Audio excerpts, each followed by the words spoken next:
On slide 11, you'll be creating your final product of your floor plan. You'll need to follow these directions on this slide in order to do that.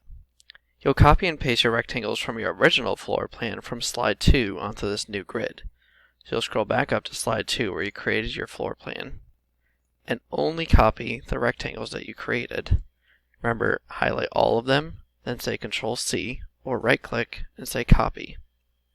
Then scroll back down to slide 11 and paste.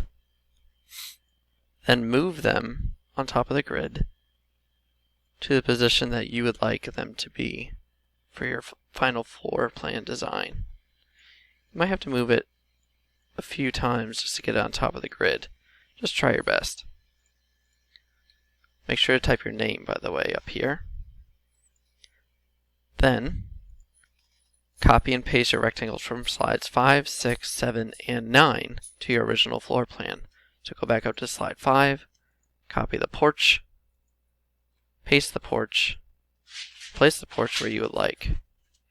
For example, maybe right here. Then copy the swimming pool. Remember, the swimming pool is broken up into two pieces simply because it's a rectilinear figure.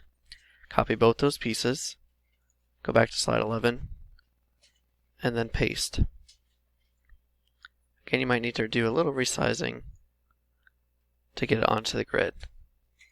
Then go back to slide 7, copy, and paste into your new final product design. Maybe a little resizing if necessary. Then go back to slide 9, copy the game room in this case, or whatever your new addition is, and paste. I place it right here. Now that I have my entire floor plan with my additions and everything that I would like in my floor plan, I'm going to go back to slide 10 and use the calculator on slide 10 to help me find the total area. Once I figure that out, I'll go to the total area box and type in my final area for the entire floor plan design. In this case, it would be 780 square feet.